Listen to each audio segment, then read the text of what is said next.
So we're here today with Matt Stoel, who is running for state representative of the 27th district. How are you today? I'm good. How are you doing? Great. Thank you so much for doing this interview. Can you tell us why you've decided to run for state rep? Yeah, I decided to run for state representative because I truly believe in a more progressive Michigan. Um, I believe that if we listen to one another and collaborate and advocate for each other, we can make a Michigan for everyone and not just the few.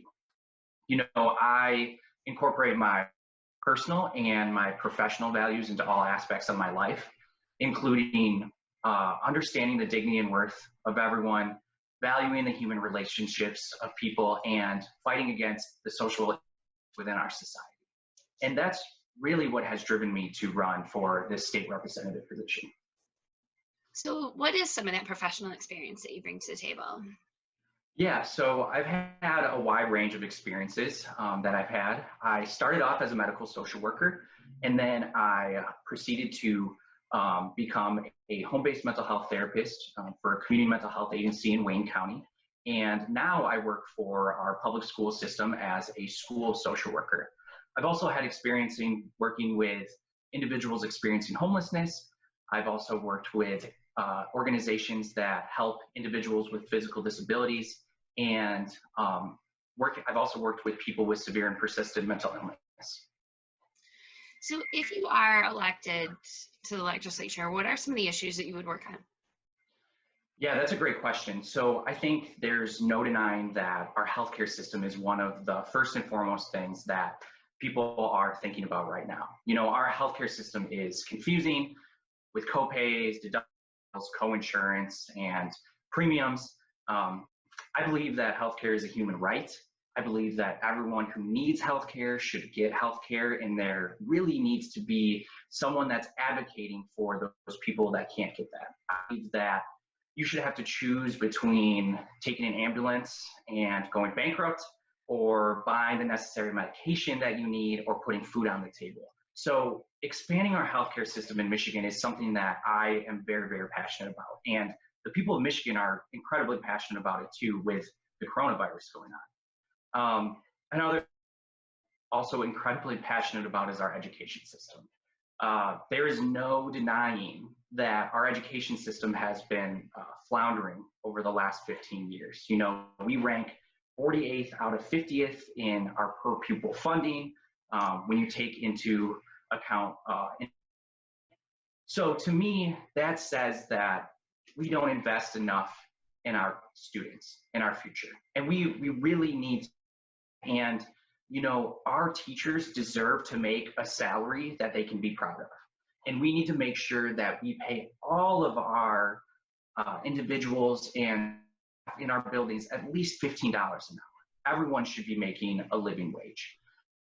We need to provide the materials for kids to succeed. Something that I'm also really passionate about because of my mental health background is making sure that individuals have the mental health care they need in our school system. I work with students every day that need support, and I provide support, but they need more. And we need to make sure that each school district has that support they need. I would love to see community health centers in every school. And with that would come, access to physical health, mental health, and a conduit to get that dental health and that vision that people need. We really need to make sure that we take care of our students and invest more in them. And that would mean increasing funding quite substantially. Another thing, like I said, is increasing the minimum wage. Like I said, everyone deserves a living wage, and incredibly difficult to support a family or yourself even on our minimum wage. And even at $15 an hour, it's a big step. And yes, we need to do that, but I would love to push that further too. So that's really, something that I'm very passionate about. Other things that we are running on is our environment. There's no denying that climate is real. We live in Lake State. It's a beautiful area. I spent my time when I was younger growing up on the west side of the state, so I have a lot of experience with Lake Michigan, and that is not something I want to jeopardize. to make sure that the companies making millions and even billions of dollars in profit from our natural resources are being accounted for. We need to hold them accountable. We need to make sure that we become a leader in renewable energy in Michigan, because it's apparent that the federal government is not going to do anything at this point.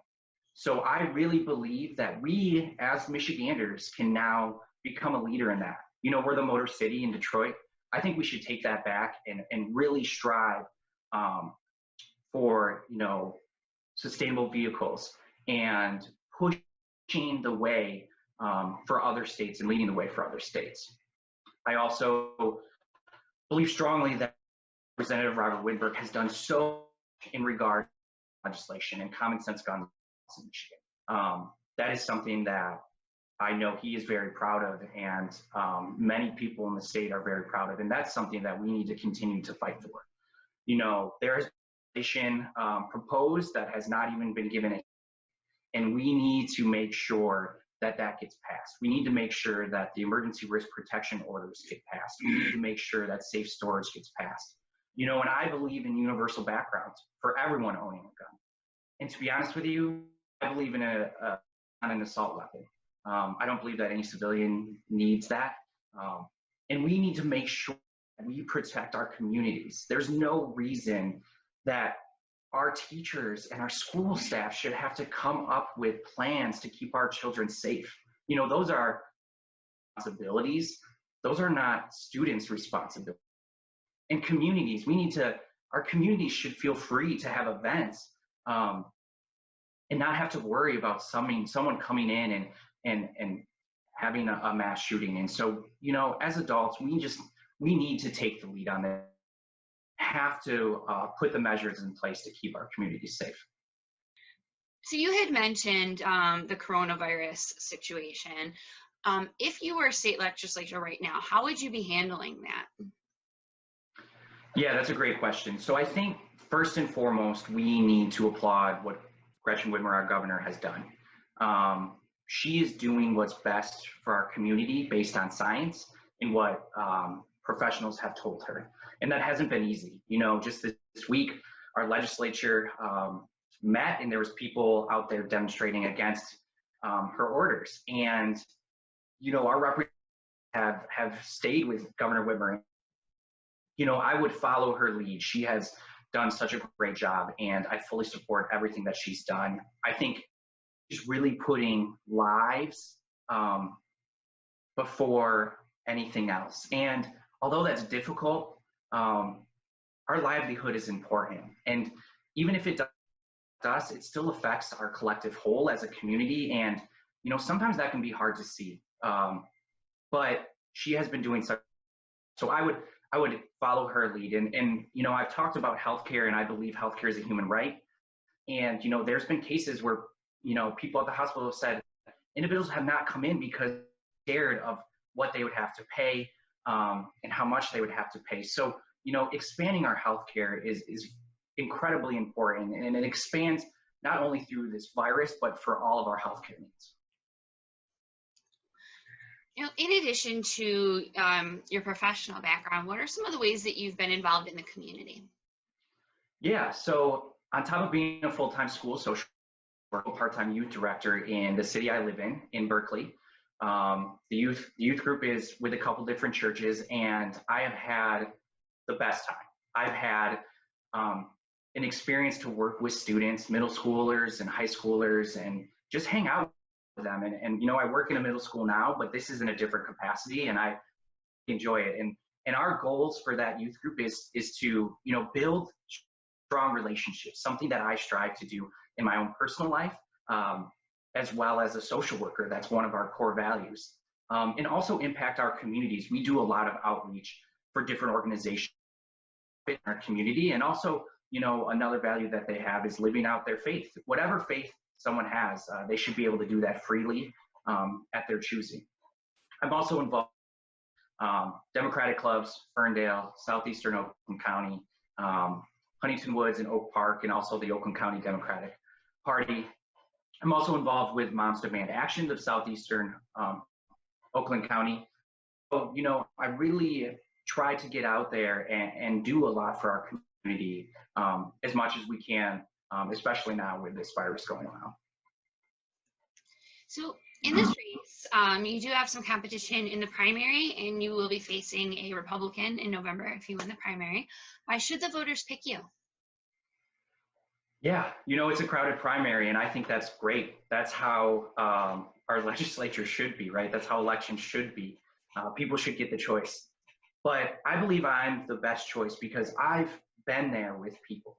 You know, as a social worker, I've sat with people that have just lost loved ones in a when a doctor comes in and says, you know, your significant other didn't make it. I've sat with those people. I've helped families navigate the mental health care system in Michigan, and it's not easy. And I've helped them, you know, through those times with their families when they're experiencing those difficulties. And, you know, now working in our public schools, I've seen what our teachers go through. I've seen what our support staff goes through. I've seen the faith with their need. And, you know, I feel very about advocating for people, not just because I'm a social worker, but because of who I am. And what I can tell is that when I go to Lansing, if I go to Lansing, I will be just as strong of an advocate as I am there, as I am. So if people want more information about you and your campaign, where can they go? Absolutely. Love to give you guys more. They can go to www.gowithstoel.com.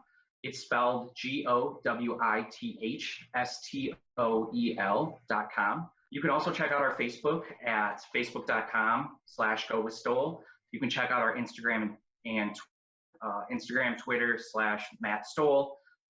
Or you can email me directly at, if you go to matt@gowithstoel.com. Perfect. Well, thank you so much for doing the interview today. Thanks, Crystal.